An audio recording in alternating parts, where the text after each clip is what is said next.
Don't give up on the system. On today's episode, we're going to meet the mayor of Beaumont, Texas, Roy West. Today, we'll hear about his vision, his family, his morals, his values, and it'll be a very knowledgeable interview. Don't give up on the system. Let's go. He told me, AJ, you either going to be a politician or a pastor because you have a gift. The sky's the limit, the sky's the limit. So fly. We do all this for them generations that come right after us. He tryna make a way, he made a way, and I got so much proof to show for it. The sky's the limit, the sky's the limit. Whoa. I didn't choose politics.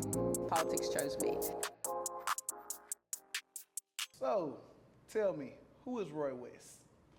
Well, AJ, I was born here in Beaumont, Texas, so in 1960. So I've been around for 63 years, and I'm married, so I'm a husband. My wife and I have 5 kids. Okay. The last one gets married this coming weekend. 4 of them are married. We've got 9 grandkids, and the 10th is on the way. So I'm a person of faith, business owner. Property owner. I own some real estate, and I have the great privilege right now of being the mayor of the city of Beaumont. Oh, wow. That's a lot going on. That's a lot going on in a big family. A big family, and matter of fact, before I came here, I was hanging out with 5 of my grandkids. So that most of them are local. So it is. It's a big reason, which might be part of one of your future questions of my why, of why I decided to run for mayor and try to and get the opportunity to serve in this capacity. I think a good question to follow up with you having a large family is, how did your family feel about you running for mayor? Like the support system, what were their thoughts? How did they feel about it? Well, my wife is an introvert, so she does. This was kind of a big deal to her, and I had to buy her a puppy. Literally, I had to buy her a puppy dog. Had to make a compromise. Right? And but now that she appreciates why, and that she understands that it's important, and so she's very supportive, really very supportive, because as you know, serving on council, it's time consuming. Very. And it's what you sign up for, but again, your family's signing up for it as well. Exactly. So, and there's a lot of evening events, a lot of weekend events, and it's a lot of fun, and I know, because we have a lot of similarities. You're an extrovert. You like people too. I like being out and about. So for me, I enjoy it. Yeah. But I know, we still have to make time for family, and we want to. But there is always other things to be doing. Agreed. Can you tell us about your journey becoming mayor of Beaumont? What motivated you to step in this leadership role? Well, again, grandkids and kids, 3 of my 5 adult kids are all married that live here in Beaumont, and we have 6 grandkids here in Beaumont. The 7th's on the way, and then 3 out of state. And, and I've seen, having lived here in Beaumont, I've certainly seen Beaumont stay stagnant. If, certainly not growing, and recognizing that if Beaumont's going to have a future, we needed to change directions of the city.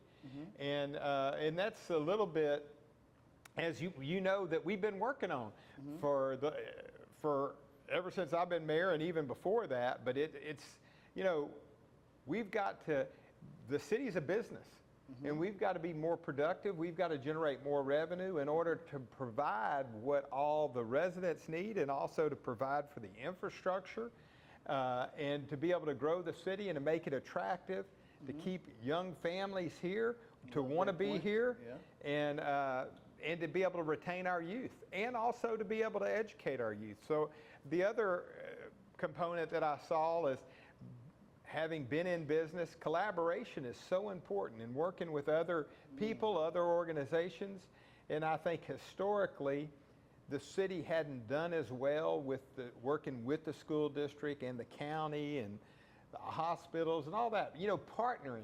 And I know that, I think as a council, I know, because you and I talk a lot, but I know we all see that as important because we're all in this together. And for Beaumont, when it's more attractive, it's easier to get medical doctors here, it's easier to get engineers here, it's easier to keep our kids here, and we've got lots of industry. I agree. But Roy, one thing that's tough, and I know it's particularly tough with you being ahead of us, is culture.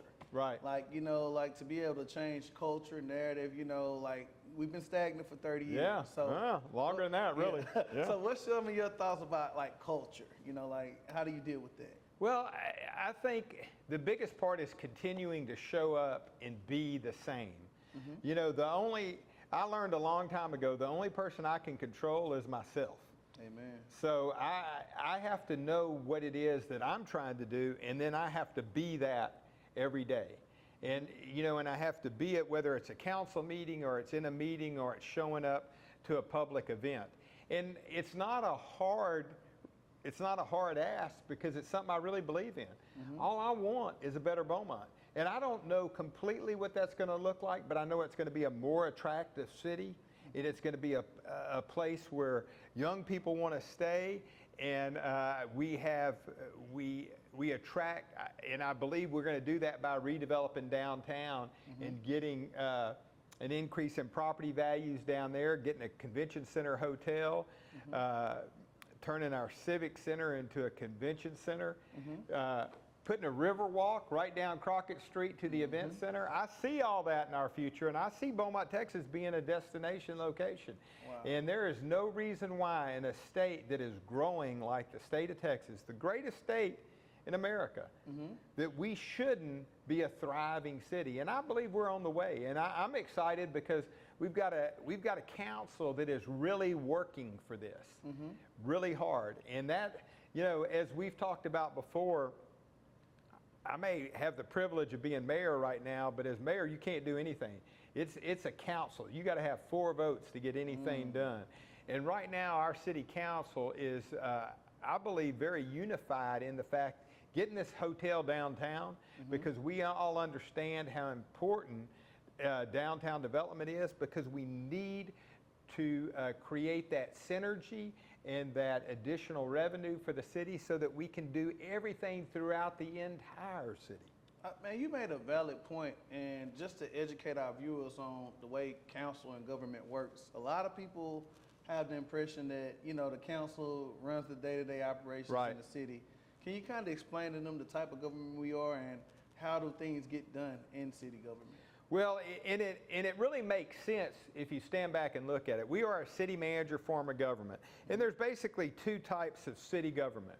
One is a city manager form of government, where a city council, they hire the city manager, they may hire the city attorney, city secretary, chief magistrate, as we do, but those are the only 4 hires that the council makes. Those are the only 4 people that they actually have to answer to council, correct? That's correct. Okay. So, and then the city manager makes all the additional hires. And he does that, or she does that, in this case it's a he, but they do that because it would really be hard to have 7 bosses. Yes. You know, you can't, you know, you could have one council person or another one calling and telling people different things. So we all have to run through the city manager. And I've found that, you know, it works. There are cities which can be confusing. Beaumont's not that kind, called a strong mayor form of government, where the mayor is in fact the city manager as well as the presider over the council. But that is not it's not present in any of the communities in Southeast Texas. Houston down the street does have that. They're like that. That's the form of government. But you know, but a lot have the city manager form of government. So what that means is it takes 4 council people to pass something in order to get the city manager to move. It's not that they're being difficult, but that's just how the system works. That's the democratic process That's that it. we have to deal with. That's right. You know, when you first got on council, even when I first got on council, that was one of the interesting things that I learned. You know, a lot of people feel I'm gonna come in and do this. But Right.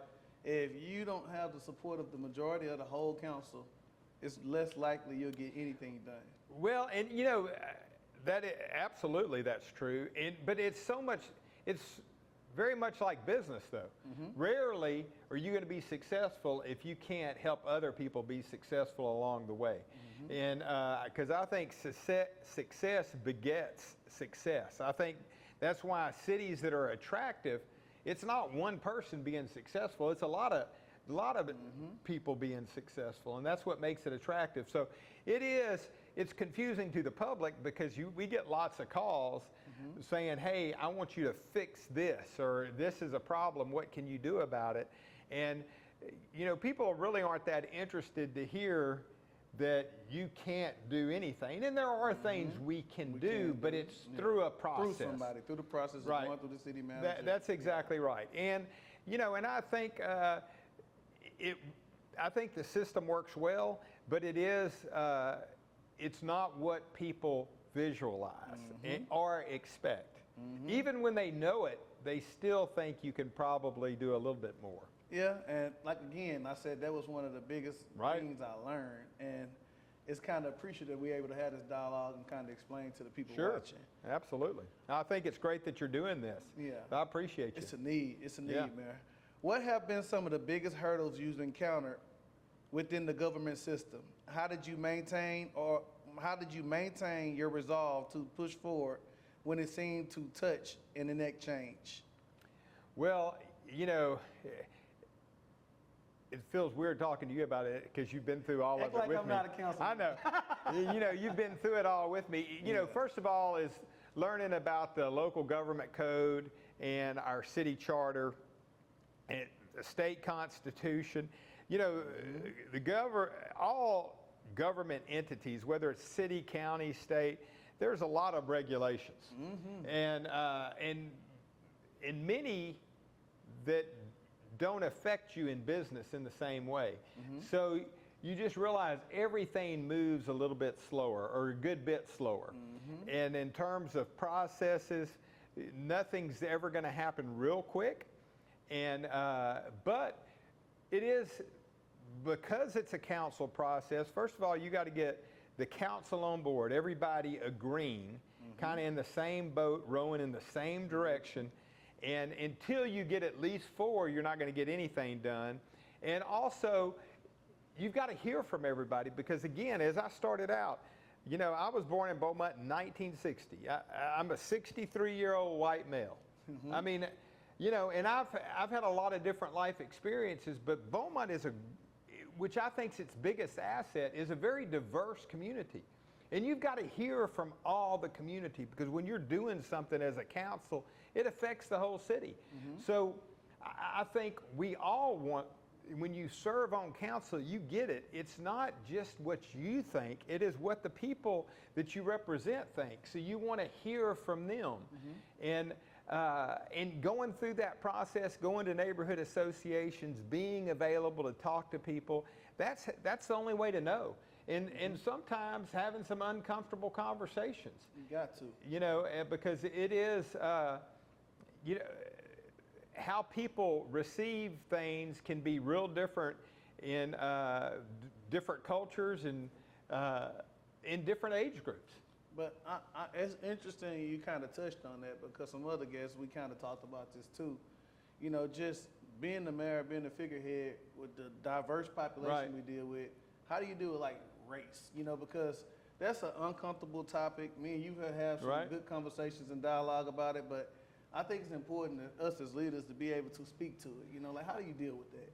Well, you've got to. And in Southeast Texas, we have things that get racially charged at times. And I think it's one of the reasons we've been an unattractive community. Is things have historically, we get back to the BISD bond issue, it could be a black-white issue. Well, when it gets that way, I think it makes people uncomfortable too, whether that exists or not. And I think people, and I know it's real for some people, but I don't think everything is racial, even when it can be perceived that way. So you've got to talk about it. And you've got to ask, hey, why do you feel this way? And, you know, I don't have an expectation of everybody agreeing. My wife and I don't agree on everything. And, you know, but I'm married too, so I understand know. that point. So, you know, but I think in the last decade, or maybe a little bit longer than that, you know, nationally, politics has gotten so charged, and it's like people can't agree, you know, because I think it's ridiculous, or agree to disagree. They can't be cordial. Things have to get all fiery and, you know, angry, and and to me that's really unattractive, because being a person of faith, I know I'm called to love everybody. Amen. You know, and it doesn't mean I always have to like somebody.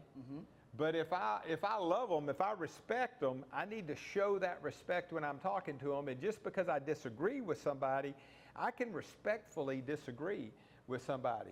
And I think we just have to continue to model it. And I do my best to do that. But I'm constantly learning. I mean, one thing about it is, you know, there's rarely a day that goes by that I don't learn.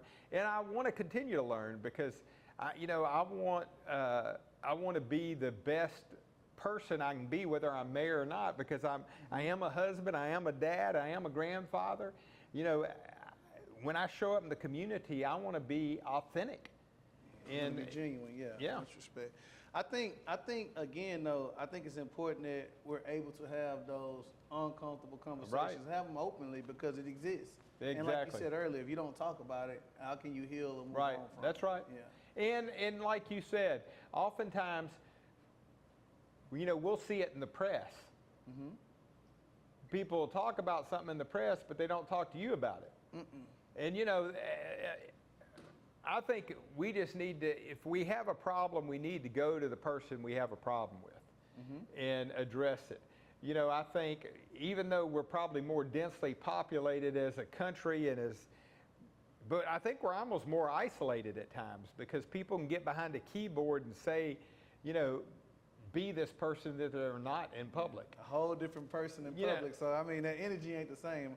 On social media, you're a big bad person. You see him in person and not the same person. Right, right. And that's not and I think you do a great job, because I know you're active on social media, but you're the same AJ, where, you know, whether it's on council, and you and I have had disagreements, but here we are. We can still sit here and chat and get along. Professional. That's exactly right. And so I don't see it meaning that everybody has to agree all the time or see things the same way, but it's just be able to talk through them. But I think that's been one of the hindrances of Beaumont, you know, just the culture that, you know, we don't agree, now we're enemies. That's right. And I think that's one of the problems you see nationally in politics, and when it filters down to the local level, it can hinder a city like ours drastically. I think there's no doubt about that, and I think it's, you know, and I don't look at it just from our viewpoint today. I also look at it, where are we going to be in 5 years and 10 years and 20 years? Because, you know, we got kids growing up, and you're a lot younger than I am, and then grandkids, and I want them to have the best place they can have. So, you know, I feel like my generation, we've helped create the situation we're in now, and we need to show up and help heal the situation we're in now. And that's part of what I see my role being, is showing up and being present. And that's one reason whenever I got elected, I committed to doing it full time, because I've got a son-in-law that runs my business, and I'm able to go to a lot of different things and be present in the community. I think that's important, showing up and be present. I pride myself in being a lot of places and, you know, being there for the community. But Roy, you know, like, you take it to a high level, because you're literally everywhere. Like, how do you keep that energy to be everywhere? Well, first of all, I'm an extrovert, so I get energy from people. And secondly, I'm at a good season of life where I have a son-in-law that works with me in the business, and he was groomed to be leading the business, and that's what he's doing. So it allows me the time to do this. And, you know, with the different seasons of life, mayor's not a lifetime job.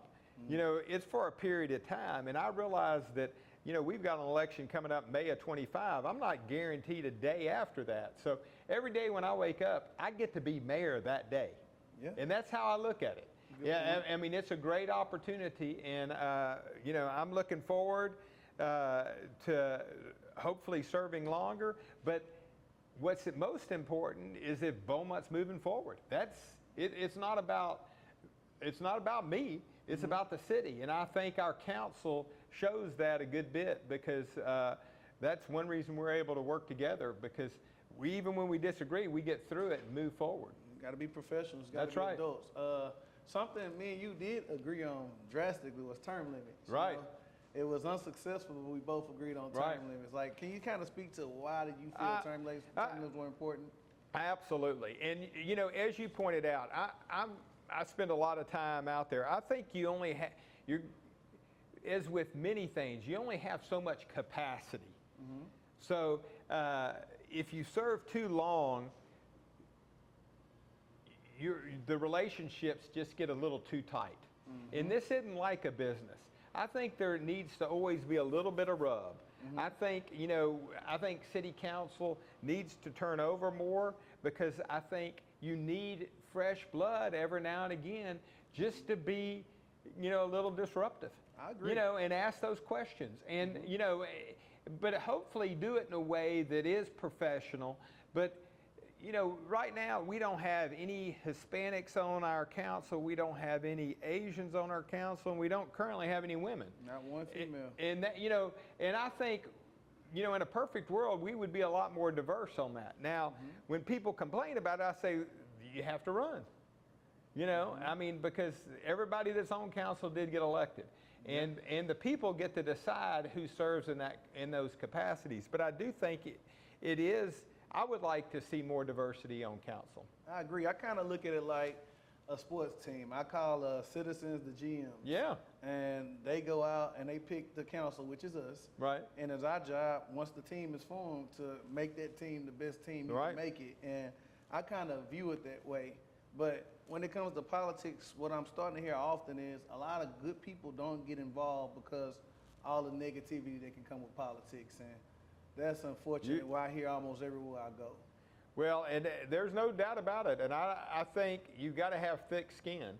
You can't get your feelings hurt easy, or you're going to be you're going to be miserable.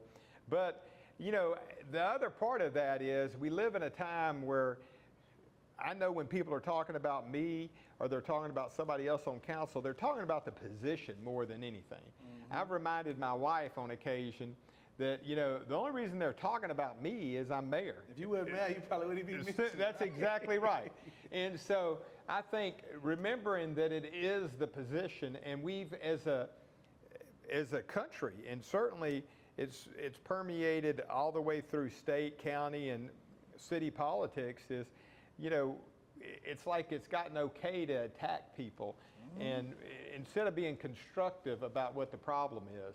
And I would love to see us go. It's not a problem of challenging people's beliefs or what they think ought to happen, but how you do it's important. It's not what you do, it's how you do it. I Right. agree 100%. You've been involved in both the public and private sectors. How has your experience in business influenced your approach to tackling systematic challenges in local government? Well, I mean, business, you're always learning. So I've learned at an earlier age that I always need to be learning. I always need to challenge myself. So that's been helpful. But also in business, the businesses I've always been a part of require a lot of collaboration. And it's never allowed me, you know, I'll see people where they draw a line in the sand and say, if somebody crosses over that line, you're not my friend anymore, I'm not going to talk to you anymore, or whatever. I've never had relationships like that. I mean, my deal is, you know, coming from real estate and mortgages, and, you know, I don't know when I'm going to be back in another transaction with that person. So I'm not going to treat people disrespectfully, but it's just not in my nature to call people names, or, you know, I get it. I don't know how everybody's day is going, and I'm not responsible for how they feel or how they act, but I am going to always be responsible for how I act. And my worst days are when I fail, not because somebody else fails me, because that's going to happen, and it's going to happen, you know, sometimes multiple times a day. Hopefully not, but you know, when you have a good week, it may not happen at all. I like good weeks. I do too. And that kind of speaks to like the position, like you stated earlier. You know, like how do you deal with criticisms, attacks? You know, I think it's important for people to understand what we deal with as elected officials and how what people say about us, our family sees it, our grandkids see it, our wife sees it, our kids see it. Like, how do you deal with that? Well, for the most part, I just don't read a lot on the social media. I'll post to let people see what I've been doing, because I think as mayor, people need to know that I've been out and about. You know, on my Facebook and Instagram messages, it gives people my cell phone and my city email that if they want to contact me that way. You know, I'm not going to engage in dialogue on social media. For one reason, I don't know that people are always looking for a real answer. They might be looking for an argument. But secondly, is I'm very available. You know, so Let's meet. That's talk. right. Yeah. You can get my cell phone, you can get my email easy, and we can set up an appointment and sit down. I'm happy to do it. I don't mind difficult conversations. I just don't think social media is that format. Now, I love to show pictures of my grandkids or events that's happening in the community. I just don't see it as being that tool. So, you know, I know, you know, my wife and my adult children, you know, I think they spend a little less time, and I think they've quit following certain people, you know, on social media because. Nothing wrong with that. Well, I think nobody. I don't mind when people talk bad about me, but it'd be bad if, you know, if somebody was talking bad about my wife or kids, it would hurt me more. Because with myself, I understand that it's just the role. But I think for them it can be harder. But you know, everybody's managing it well, and they don't ever get on social media and respond to people's comments. Yeah, I think one thing that's important that you stated, like as the husband, the head of your household, like the protectiveness you have over your family. Right. I think that's an extremely important concept as a man that you kind of just spoke to, because in our positions and our roles, our family is involved in exactly what we're doing every day. No doubt, no doubt. And I think everybody that gets in public service, I would hope that they're doing it for their family. So they certainly don't want their family to be punished as a result of that. But I also know too that they're also proud of you for serving. And the opportunity that you have to serve, and I know your girls are very proud of you. Oh man, like literally the other day, my daughter in elementary school came home and was like, "Dad, the kids in my class want your autograph." I was like, "My autograph?" They see you on the news. Yeah, that's right, and that's so cool that they get to see you as the servant leader that you are in the community, because you do a great job of showing up, and you're a great role model. I think that's important too. You know, like, you know, how people view us and how important it is to show up, because the way government works, especially when it's a city manager form of government, we really aren't compensated highly to do this. And for part-time jobs. For a young man or a young council member, as a family member as well, it's not really easy because we still have to work. Right. Yeah. Well, and you know, I admire you so much because you're running successful business, you're raising 4 daughters, and you do it well. I mean, I'll see you taking your kids to school, picking your kids up from school because they're right over by my house. So, you know, I know you balance it well, and it would certainly be a lot more difficult on me if I had young children. Luckily, we babysit grandkids, but we don't have them in the house with us 7 days a week, 24 hours a day, and I love them. So if any of them are ever watching, you're always welcome there. But their parents take care of the day-to-day challenges like you're doing right now. Yeah, it's a sacrifice. You gotta make it. But one thing that's funny is when I drive through the neighborhood to drop them, my kids can see you, and they rolling down the window, everybody waving as you exercise and going back and forth down the street. Right. So, Mayor, how do you encourage citizens who feel disconnected or frustrated with local government to stay engaged and believe they can make a difference? Man, that's a great question. And when you get frustrated, life just gets a lot harder. So being a person of faith, I'd say give it to God, but you got to be involved. It's like with anything else. If whatever challenges come your way, if you ignore it, it's not going to get better. And serving on council, we can certainly attest that when people reach out to their council people, if they reach out to 311, they're usually going to get a response. And sometimes people may not always like the response they get, but oftentimes it gives you peace when you get an answer to a situation, even if it's not the result you wanted. What you want to hear. And so I think I encourage people to be involved. Sometimes, I'm going to go back to social media in isolation. I think, people are losing interpersonal skill set to be able just to talk to people. And, they'll get on and vent on social media, but that doesn't do anything if you're not reaching the people that you need to reach. And they may not be reading it because I only have so much capacity. That's what, when people say, well, Roy, you ought to be reading what they're saying on Facebook. And I said, I don't have that much time. I'm busy. And there are other things that I really need to learn and read about to know. And so my thing is, if somebody wants to email me or call me or come to council, I'm happy to hear from them. I'm happy to set appointments with people. But I don't have the bandwidth to go through social media and just, because oftentimes I don't know that people even believe what they're saying.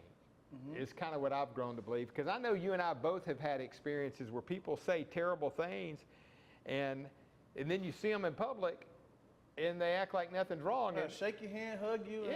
And and sometimes I didn't even know they said anything bad because I'm not paying attention to it, and somebody tells me, well, I just read what they said about you last week. I can't believe they're doing that. And it's like, well, it's better not to know. Yeah. So, but getting frustrated and getting angry, you need to go through the process. The city has great processes in place. We're trying to improve them all the time because we know we're not going to be here all the time. And when the next generation comes, and I want I want it to be fair for everybody. I want everybody to go through the same process.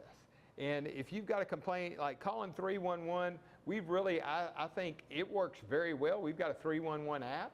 I use it myself, actually. I reported a pothole on there. And because it's like, I understand that has pretty much the same effect as me sending a text, because they're going to respond and they're going to get you answers. So Roy, I have something on that note. You're talking about 311. We might have some viewers who don't know what in the world we're talking about. So can we break down 311? Sure. 311, there is an app, a 311 app, but there's also, you can dial 311 on your phone. You can also send an email, and it's basically for any city services. And if you're not sure and you call 311, they're going to tell you, they're going to redirect you if you're calling the wrong place. But whether it's potholes, whether it's animals, if it's a crime or a medical emergency, you want to call 911. But on anything that's a non-emergency, call 311 and report it. And we get a map. Matter of fact, the citizens can even see it. It flows through our website. It shows all the hot spots. So if there's a lot of people calling about a certain area, it's going to show up. Yeah. And we're responsive to that. A good thing that happened with 311, it was able to collect data where we had the most issues with sewer and drainage. That's right. So now we knew when it's time to put the revenue in place to address these areas. That's right. We knew what areas to focus on. So it's important for citizens to know watching us that please report it, because if you don't document and report it, we don't have the data to kind of track it. And just in the last 18 months, I believe we've made strides in our sewer and in our brown water, and I'm not attributing that to me, understand. I'm just saying that because I would get a lot more calls in the beginning, and I think things have continually been put in place, and they're making progress. Now, if you have a brown water problem or a sewer problem, we want to know that. We have to know. You know, but they seem to have gotten better because the number of calls and texts I've gotten is less.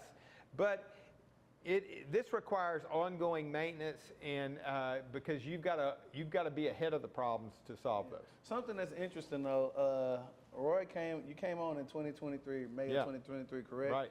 So in 2021 of May, when I came on, the hot topic was brown water. Right. What ended up happening is we got CARES Act funding, and that was basically funding that we can do different things in the city.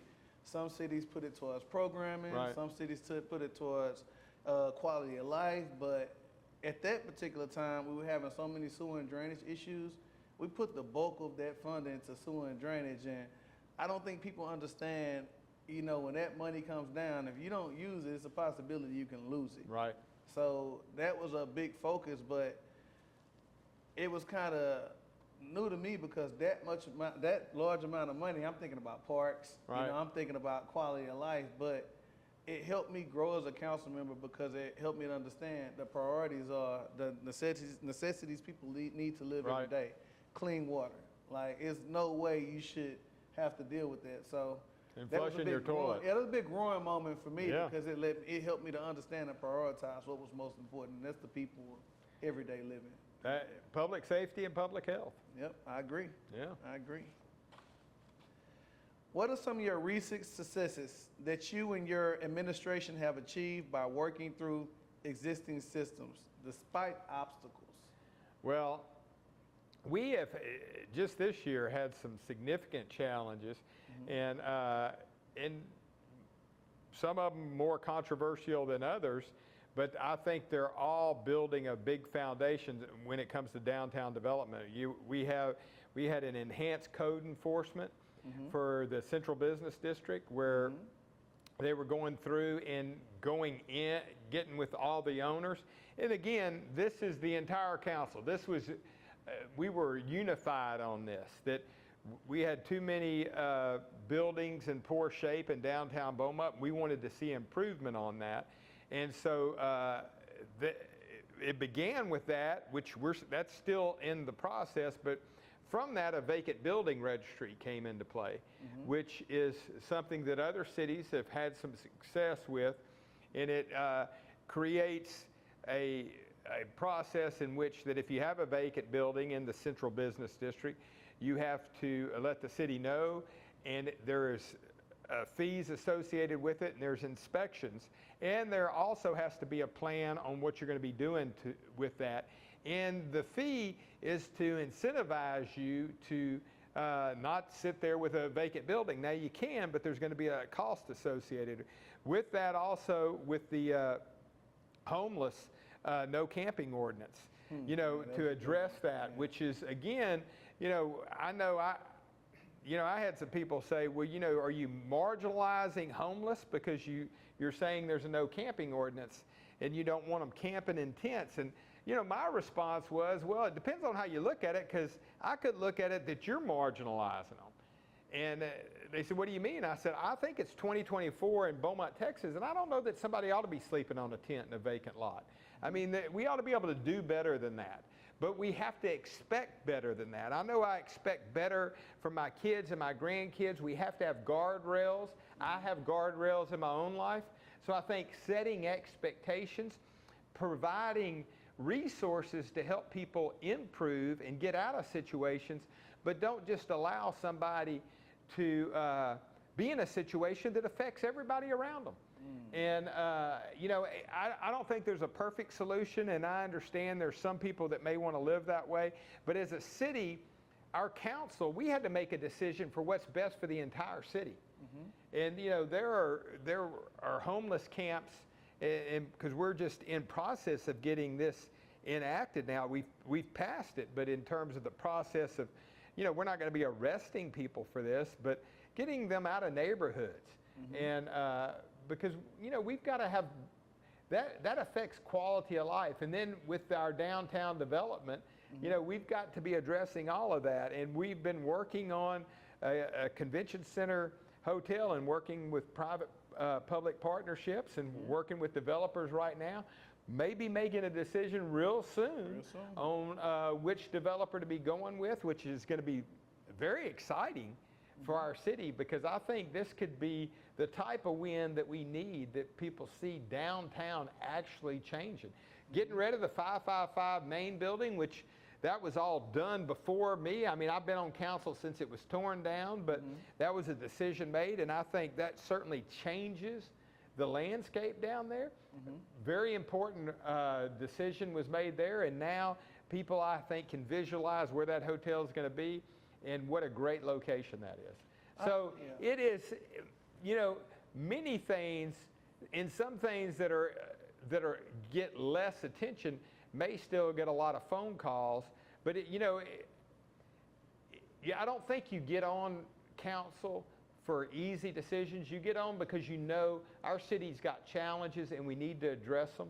And you know, we're going to make the best, everybody's going to do the best they can with what they have at that time. And sometimes, you know, what we've done may not be the best and we can change that later. But I think we're all working with the right intent. I think something that a lot of people may not pay attention to is with councils, probably 99% of the things we vote on, a lot of us agree. And that, well, I mean, the majority of council votes, and like you said, I'm sure close to 98 or 99%, we're unified on. Yeah, but see, the things that get all the attention, as you know, is controversial votes. Right. That we may have a little different. Well, we had a very controversial vote this summer, which you know, created tension in the city. But you know, through our process, we still moved through it. You know, and I think that is, you know, we choose this process, and I'm one, is you and I, you've got to trust the process. It doesn't mean you always have to like the process, but you've got to agree with it either. That's right. This is the process. Until the process changes, this is it, to get from point A to point B. And I think within, I think we've, you know, we tried to change the process about term limits, and the public didn't agree. You know, so the public has, you know, their input as well. So there are, but I think understanding the process and trusting the process and recognizing, just like when you're with your spouse and you have a disagreement, there's sometimes, you know, it is what it is. Yeah, it is what it is. But and that's an important thing, you know, with this being your first term on council, how do you deal with controversy? Like you know, like that's something people don't understand. We deal with this. Oh yeah. Like we have to have things we don't agree on. Next week we right back to the table working again. So how do you deal with that? You know, luckily I've gotten some decades of life, and you know, in business I've certainly experienced challenges such as this. But you know, when you serve on council and there's a lot of tension, and there's tension in the city, that just hurts my heart, because I want a better Beaumont. And when I see Beaumont having a hard time with something, that hurts me. But I know that I'm still called to make a decision. And I've got to make the best decision that I feel like I can, based on where I am at that time and the information I have. And you know, and I think just as whether it's my role as a husband or father or grandfather or businessman, is when we get in these roles, you know, sometimes we have to make difficult decisions, and people are going to judge us on those decisions. There's no doubt about it. And you know, it's just you know, we've accepted grown-up responsibilities, so there's grown-up consequences. Yeah, nothing. I mean, that's a part of the process. You know, that's like it. We're gonna make decisions, and I think a lot of people understand it's hard to make decisions to please everyone. At some point, no matter what decision you make, you'll have some people in opposition. That's right. Yeah. That's right. And you know, especially anything that gets much headlines, there's always going to be people on one side or the other. And that's why you've got to, you know, you've got to listen to people. You've got to be willing to have those uncomfortable conversations, difficult conversations, and be honest with people. I think it's frustrating when people, if you tell somebody you're going to do one thing and you do something else. I understand why that will help shape how they feel about you, because then there's a trust issue. But if you tell somebody the truth and they don't like it, they still know they can trust you, whether they agree with you or not. And I've learned that in business, that, coming from the mortgage business, coming from real estate transactions, and other businesses that I've been involved in and had interest in, just telling people that my perception of the truth has real value in it, because we're not going to agree all the time. But at least hey, the person's going to be honest with me. Yeah, I think one tough thing that I can understand and relate to probably in the mortgage business, sometimes you have to tell people no. Well, and having been in the mortgage business for decades, I've told a lot of people no. But I also learned in that process is how you tell people no matters. And also, if you provide another avenue for them, like our idea is, okay, you don't qualify right now, but if you do this, this, and this, you can be qualified. And sometimes that may take 2 years, but I tell people all the time, look at me, my hair is white. It wasn't always white. Time's going to keep passing, and things don't always change with time. It's what you do with the time that changes things. So recognizing, like right now, with counsel or in my family or in my business, if I want things to continue to be better, I need to invest in those items for them to be better. Don't just sit there thinking they're going to get better on their own. It doesn't happen overnight, but I think it's important that you kind of touched on this. We have to be solution driven. Right, that's right. We have to be. For people who may feel like their voices aren't heard in local government, what advice do you have to keep them engaged and hopeful about the future of Beaumont? Well, I'm very hopeful about Beaumont, because, people see, oftentimes when I get interviewed, I'm getting interviewed about a problem, or people see things on social media, and they think all we deal with is problems. Well, the truth of the matter is, I get to see God show off about every day. There are so many incredibly good people in Beaumont and in Southeast Texas that are doing incredible things. And I get to see that, and many times they're not looking for any fanfare. No. They do it because they love the Lord, they love people, and they know how to show up.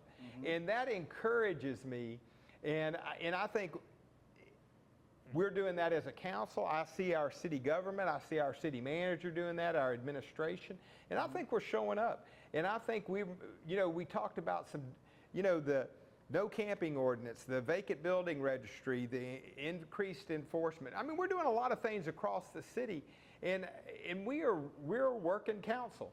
And we see that we have challenges in Beaumont. We're not sitting here saying we're happy with the status quo. We know we want to be more attractive. We don't want to be known for our crime. We don't want to be known for our schools.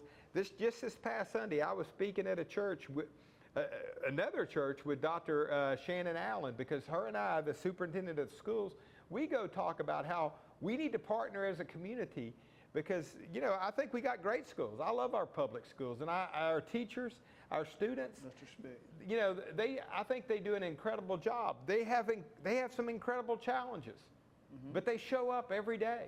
And, and I have, as you say, much respect for people that show up every day. And they're showing up for our most precious resource, our kids. I agree. And that's, a take that I see with your actions, your relationship with our superintendent. As mayor, can you talk about why is that so important to you? Well, I think, the school district and the county and the port and our hospitals, Lamar, LIT, we're all one. As one does, if we do well, it helps everybody. If they do well, it helps us. And the more we can collaborate and work together for the greater good, because we all want the same thing. I mean, Lamar wants an attractive city, a vibrant city, so more students will want to come here. They've got to do their part to do the proper education. LIT, the same thing. They're both doing great things. The school district, same thing. We all have got to work together. ExxonMobil partners with the city well. The hospitals, they want to attract doctors, nurses to come work here. Again, they need, you know, we have these regular conversations because we all want the same thing. And so it's like, let's don't get lost in the details, that what we all want is a more attractive city, a healthy city, and we want it vibrant, and we want for the diversity we have for our city to embrace it. Yeah. And to allow a spot for everybody. So, like narrative, how do you deal with narrative? I think one thing that's very important is sometimes the narrative, how we view ourselves as a city, how the media portrays the city of Beaumont. How do you deal with narrative? Well, that again, why I keep showing up, and I'm proud of our city, and I'm proud of the people of our city, because we have some exceptional people. And you know, all you got to do is look at Harvey and the hurricanes. We show up for one another. We've made national news on how we show up. We're not waiting for the federal government. We're out there helping each other, you know, taking care. You know, when we had so many homes flooded with Harvey, so many different church groups and organizations showed up and helped gut the houses out, get everything to the curb, you know, without charging anybody anything. We know how to show up. So we've got, I think we've got incredible people. We've got incredible character down here. We've got a lot of integrity. We've got a tremendous amount of churches. And I think we need to remember who it is, whose we are, which I know I serve God, and who we need to serve. Yeah. And in that process, if we remember that, I think we're going to continue to be better. But us as leaders, we need to remind the people who we are. And how to act. And you do a great job of doing that. I love you just said that. That's why I kind of think it's important to keep it fresh, because when it's not fresh, it can kind of beat you up. And once you're beat up a little bit, you cannot have the same energy you once had. So, you know, that's well, you're why I doing think it's this right important now. with that. Yeah, that's my point of this podcast, because I want people to understand not to give up on this system. Right. We're working. We have good people in it. Right. We might not always agree on what you may feel is best, but we're under construction every day. I use that as example with my wife. I'm always under construction. Yep. I'm working daily to be a better person. Amen. Daily. So I really like that. We're coming close to the end of the podcast, and the theme of this podcast is don't give up on the system. Right. What would you say to people who feel uneasy or discouraged by the system? Well, you know, I think your faith is very important, and trusting the system. But to trust the system, you've got to be a part of the system. You've got to reach out to the system. And I think, you know, when people reach out to Councilman Turner, Councilman Felshaw, Councilman Getz, Councilman Durio, you know, Councilman Samuel, I think they're always pleasantly surprised. We receive. We're happy to talk to people and let people know that, hey, they matter. I think oftentimes when people get discouraged, it's because they may be reading things and they're not independently checking it out. And you know, local government is the best kind of government because we're right here available. You know, we're here, we're touchable. You can come to council meetings and stand before us. Grocery store? Yeah, absolutely, absolutely. We live right here in the community with you. So, you know, we want to hear from you. And so I tell people, you know, look, you may be frustrated, but reach out. And reach out to more than one of us. We're here for you. Yeah. And you kind of touched on this earlier. You know, we talked about some wins for Beaumont, but just some of the diversity we've been through. Like, you know, how do you deal with some of them things that can come off as a little disappointing? Like, example, people make comments about our crime. Right. You know, people make comments about our school district. As our figurehead, as our leader, how do you deal with that adversity? Well, I tell people, first, you know, everywhere has crime. Cities that have been around for a while that have an urban population, we've got a lot of poverty in Beaumont. And it's tragic that we have the poverty that we do. And when we talk about it as an institution, we forget this is real people. I mean, and I think we're showing up, and I think we're continuing to do a better job. And that's why I ran for mayor. And I think that's why people are on council. We want to do better, and we want to address these issues, and I think we're making great strides. I mean, we just rolled out the Real-Time Crime Center this year. Good point. Which is, we're touching this. which is making a huge impact already. I mean, it's like police officers getting cars from going to the foot patrol. I mean, they now can see things that they could never see. We've got the license plate readers, so they're catching people that are in shenanigans that were never getting caught before, and I think it's going to continue to have a big impact. But I think we need to continue to improve in reaching out to our young people, providing additional programs. Churches need to show up. It's not a city government problem, it's a community problem. Agreed, man. We need to show up for our kids. And we can't look at it as somebody else's responsibility. It's ours. And 7 people on council isn't going to fix Beaumont. What's going to fix Beaumont, I think, through us out there working hard and but reminding people, you got to show up. And when people call me and they tell me about the challenges, and I love to hear about them, and and we'll get them handled. We'll find out how we can handle it.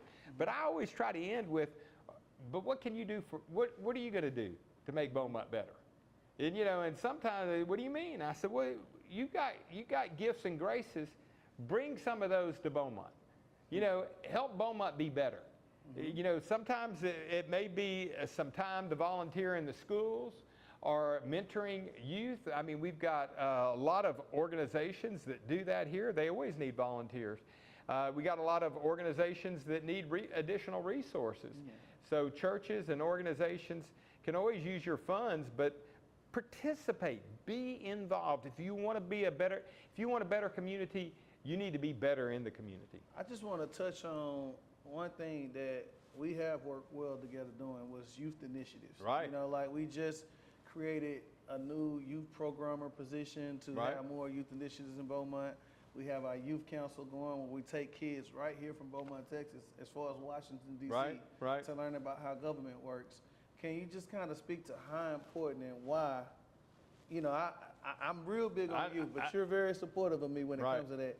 Can you speak to why that's so important to you? Well, you put your time, your energy, and resources in things that are important to you.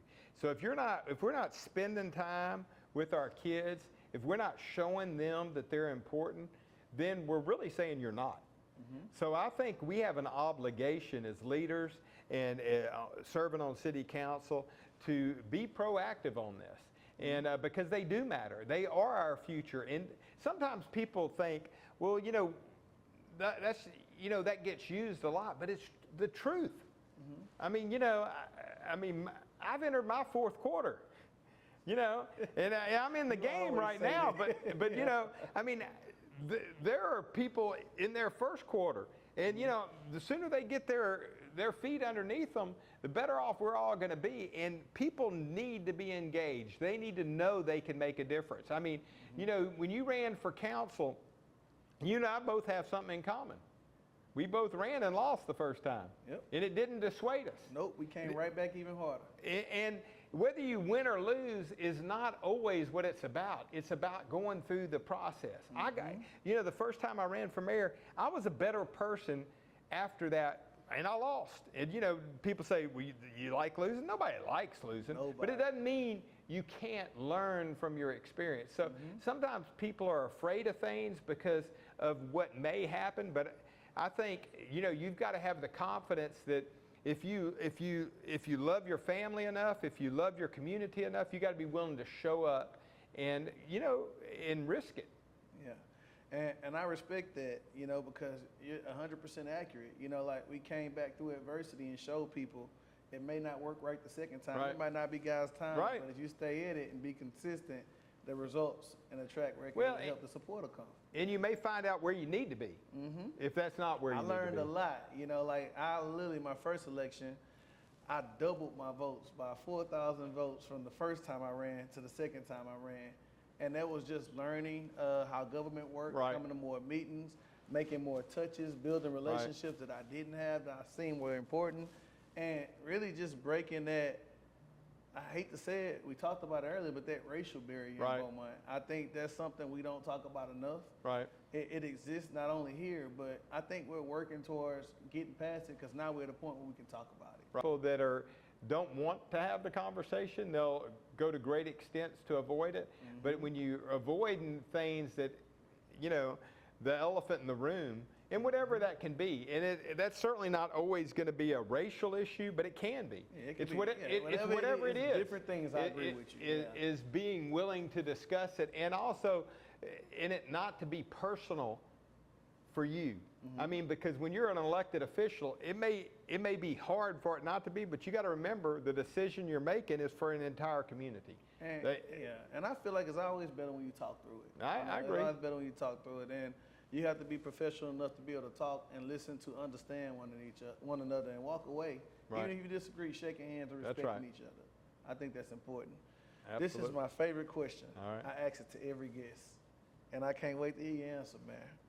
When your career is over, what do you hope people will remember you the most about in your time in office? Your legacy. Well, it's pretty simple. I love the Lord. I love my family. I love people, and I showed up. I mean, it's not one thing. I want to be, you know, not that I was right every time, you know, but that my care and concern and love came through, and that I showed up, you know, and I know one reason I have much respect for you, admiration, is you show up, and you're also, you care about people. I mean, you show it all the time, and I appreciate that, because it matters that you care, that people care. That matters a lot. Because oftentimes on our national front, it appears people don't care. You know, there's a lot of disrespect, and I don't like seeing that. Much respect, man. Well, Mayor, that's our time. I enjoyed it. Mayor Roy West, guys, you have it. I'm on the council with him. Y'all got to know him better today. And we're ending with that shaking our hands as We always, ending with our man. love like we always do, man. All right, y'all, we out. Don't give up on the system. You just heard from Beaumont, Texas Mayor Roy West, a devoted husband, father, and long-term businessman. He's in all parts of the community. I'm AJ Turner. Don't give up on the system. I'm out. Sky's the limit, sky's the limit. Whoa. I didn't choose politics. Politics chose me.